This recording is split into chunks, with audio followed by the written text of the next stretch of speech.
নবমীর দিন রাত্রেবেলা আমরা শুক্তোদের পাড়াতে গেছিলাম। ওখানে কুইজ হয়, সে কুইজ দেখতে।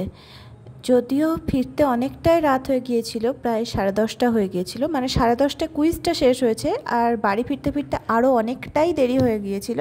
তবুও যথেষ্ট এনজয় করেছিলাম। আর আমি আর মা দুজনেই খুব ভালোবাসি কুইজ দেখতে, তাই দুজনে মিলেই চলে গিয়েছিলাম। আগের বছর যাওয়া হয়নি, কিন্তু তার আগের বছরও গিয়েছিলাম। প্রত্যেক বছর আসার চেষ্টা করি যদি সব কিছু ঠিকঠাক থাকে তো। আর এই বছর তো স্টেজ করা হয়েছিল, আরও বড় করে হয়েছিল। এই যে একজন মহাশয়া প্রাইজও পেয়েছেন, যাই হোক, দিয়ে তারপর তিনি সেটা শো অফও করছেন। তো কুইজ শেষে বাড়ি ফিরে মোটামুটি খেয়ে দিয়ে শুয়ে পড়েছিলাম। নবমী এইভাবেই শেষ হয়েছিল। দায়িত্ব নিয়ে দশমীতে সেরকমভাবে কিছুই হয়নি, আমার শরীর খারাপ হয়ে গিয়েছিল, তাই একবারে একাদশীর ভিডিও করেছি। একাদশীতে আমাদের পাড়ার ঠাকুর বিসর্জন ছিল, তাই আমি আর মা গিয়েছিলাম। বহু দিন পর গেলাম, বহু বছর পর গেলাম। সেইভাবে আর কানেক্টেড ফিল না করতে পারলেও ঠাকুরের সাথে যাওয়া একটা অন্যরকম ফিলিংস। যাই হোক, আমরা পুরোটা যাইনি, কিছুটা গিয়ে আমরা ঘুরে চলে এসেছিলাম, কারণ আমার মায়ের পায়ে ব্যথা করছিল।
এই ছিল আমার 2025-এর পুজো।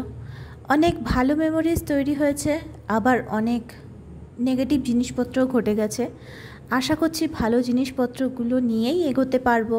পরের বছর আশা করছি আরও স্পেশাল হবে, জীবনে অনেক পজিটিভ চেঞ্জেস আসবে।